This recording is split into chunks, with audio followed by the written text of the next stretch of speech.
Bom, pessoal, muita gente aqui ainda não me conhece, então eu vou me apresentar.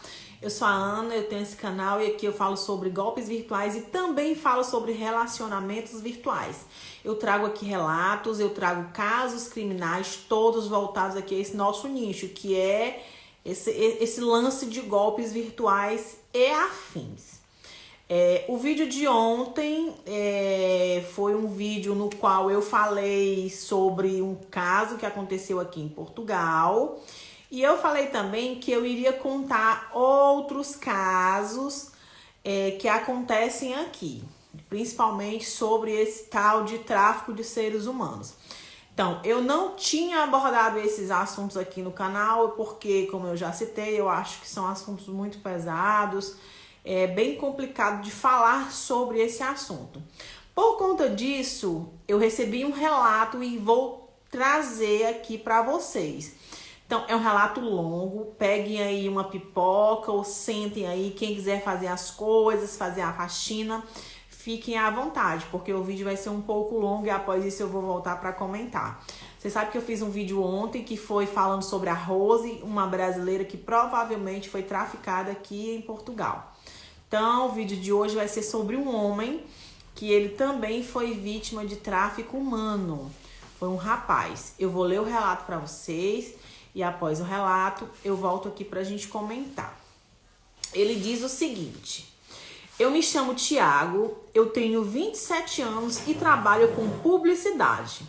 Faço alguns eventos para aumentar a minha renda familiar. E nesse tempo, eu gostava de sair para barzinhos, para fazer um happy hour, sendo que uma vez eu estava em um barzinho em São Paulo e veio uma mulher que tinha em torno de uns 35 anos, junto com ela um turco, que se dizia namorado da mesma. Eles perguntaram se eu não tinha interesse em trabalhar na Turquia, em Istambul. Eles disseram que eu seria contratado para fazer trabalhos para agências de lá. Eles me perguntaram se eu toparia passar um ano por lá, fazendo estes eventos.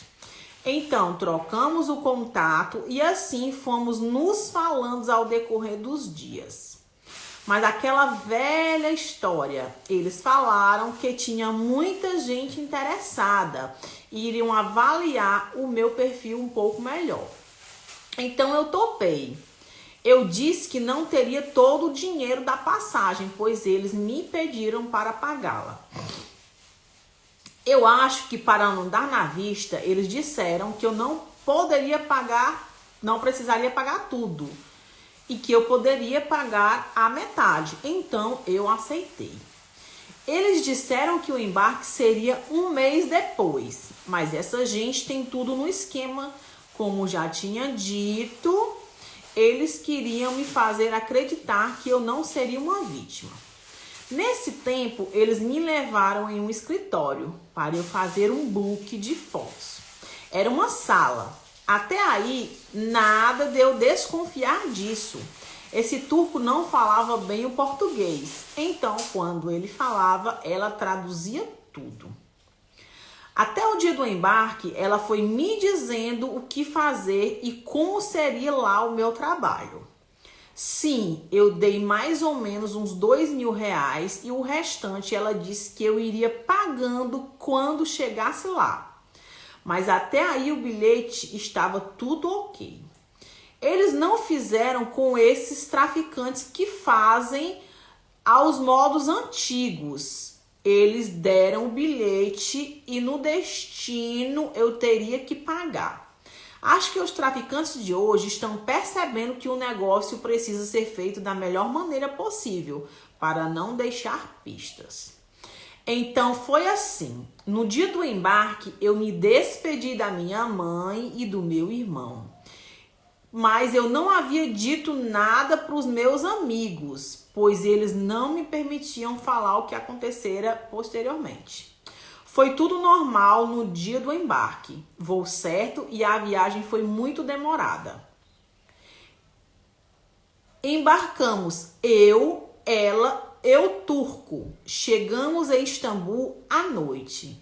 Então, eles me levaram para um motel e pediram para eu entrar em contato com a minha família e falar que estava tudo bem. Olhem só.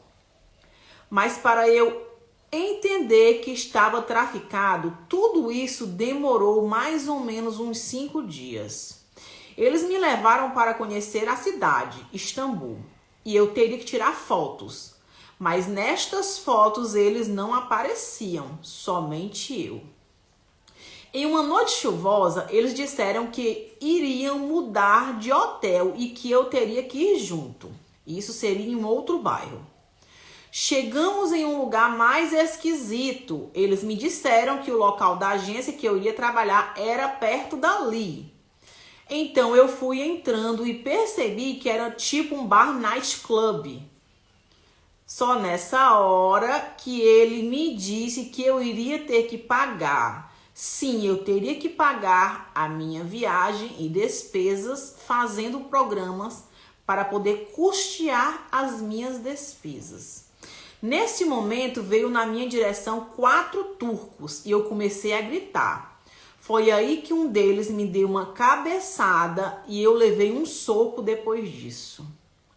Eu caí e eles me colocaram em um quarto com outros meninos, mas não tinham brasileiros lá. Éramos 2, eu e mais 2. Eu lembro que o meu primeiro programa foi com um turco de meia idade, mas eu nunca fui gay, então eu tive que fazer tudo nele. Eu fechei os olhos e depois eu comecei a chorar.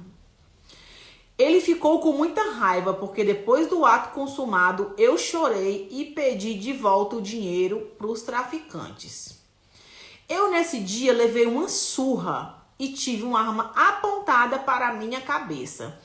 Eles me ameaçavam a todo momento e diziam que iriam me matar. Ah, sim, essa mulher brasileira me ameaçava também. Ela dizia que ou eu cumpriria as regras ou seria o meu fim. Eles iriam acabar comigo. Todos os dias eu pedia para Deus para eu sair daquele inferno e que eu não merecia aquilo. Eu só queria me livrar daquele sofrimento. Mas não foi nada fácil eu me adaptar. Peguei até turco masoquista que fazia torturas horríveis comigo. Esse, até penetração, ele tinha o hábito de me queimar com cigarro. Eles fumam muito. Todos os que eu peguei sempre fumavam. Esse homem, ele virou o meu cliente. Ele ficou fixo. Além de me queimar, ele também gostava de me bater. Muitas marcas ficaram no meu corpo e eu não podia reclamar de nada. Eu não iria aguentar a ser espancado por muito tempo. Eu já estava muito fraco. Um dia veio um senhor turco, mas eu achei que ele era doente porque não andava direito. Mas ele não quis fazer nada comigo. Ele só gostava de me ver e queria sempre me ver me masturbando. Esse senhor nunca quis fazer sexo comigo, só gostava mesmo de olhar. Ele me pagava e eu entendia que ele só gostava disso. Esse senhor quis me levar para um motel. Nesse dia, ele quis ter algo mais sério. Como eu já sabia da sua fragilidade, eu quis fazer ele cansar. Então, ele adormeceu. Ele ficou comigo durante uns 4 meses. Acho que pegou afeição por mim. Por isso, eles deixaram sempre eu fazer programa com ele fora dali. Nessa noite, eu cansei ele muito até ele adormecer. Como ele já era cliente muito antigo da casa, então não havia ninguém vigiando nesse hotel. Mas não era bem um hotel, era um lugar onde só tinham estes programas. Esqueçam os lugares onde tem as atrações de lá. Não estamos falando disso. Estamos falando de bairros onde tem tráfico de drogas e prostituição. Então, nesse lugar tinha um som alto e nos quartos deviam ter os que fazem estes programas. Eu percebi que ali ou eu fugiria ou eu morreria, ou ficaria para sempre naquela vida. Tive que ter presença de espírito e pensar muito rápido. Na janela havia uma fresta e até o chão não era muito longe. As janelas lá, quase todas, na sua maioria, são grandes e têm grades, mas essa não tinha. Enquanto esse senhor dormia, eu consegui pular e sair correndo sem rumo. Lembro que andei durante umas 3 horas, mas eu não queria confiar em ninguém, eu só andava. Neste dia, aliás, nesta noite, um casal de idosos perceberam a minha angústia e resolveram me parar. Do lado da casa deles morava uma professora de inglês, era uma senhora turca. Então eu contei tudo o que aconteceu e eles ficaram emocionados com a minha história. Esse casal prometeu de me fazer voltar ao Brasil. Eu tinha pavor deles me descobrirem lá e pedi para não levar nada para a polícia. Eu só queria ir embora dali. Eu fiquei com eles durante 1 mês. Eles trataram de mim como se eu fosse um filho.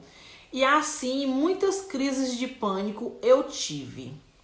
Essa professora sempre iria lá conversar comigo.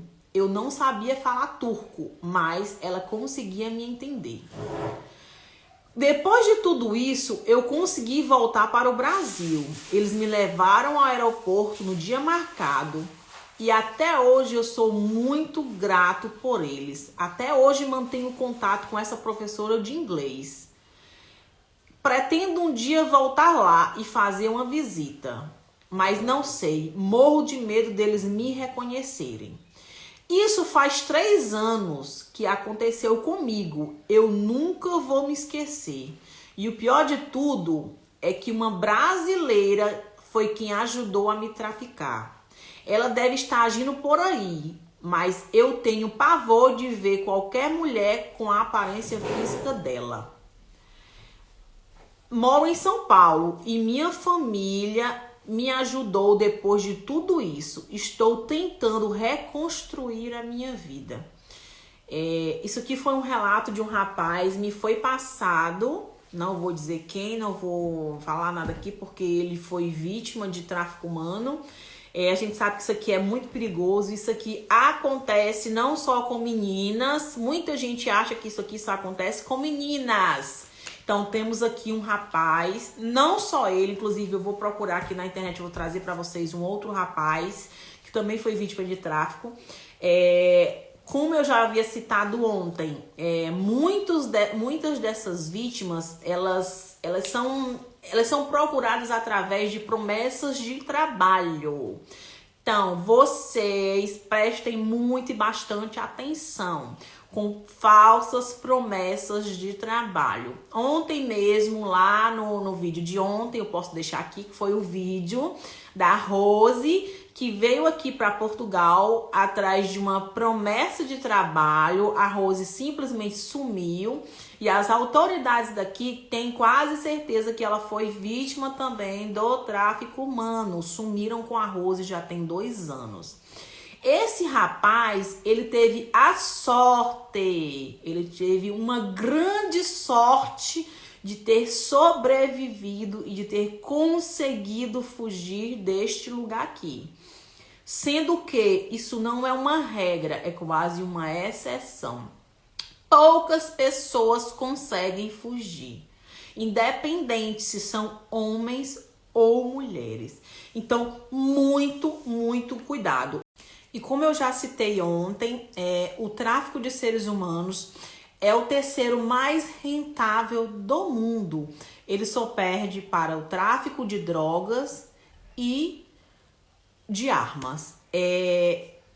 Acontece muito dessas pessoas serem aliciadas através de promessas de trabalho.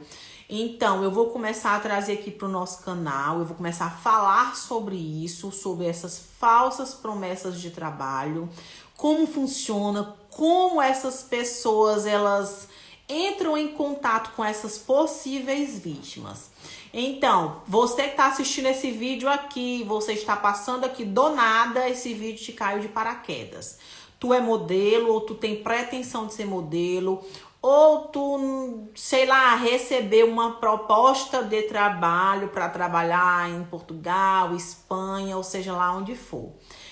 Como eu também já havia citado no vídeo de ontem, principalmente aqui a Europa, Portugal, Itália, Holanda, Espanha, são rotas do tráfico. Então, muito cuidado.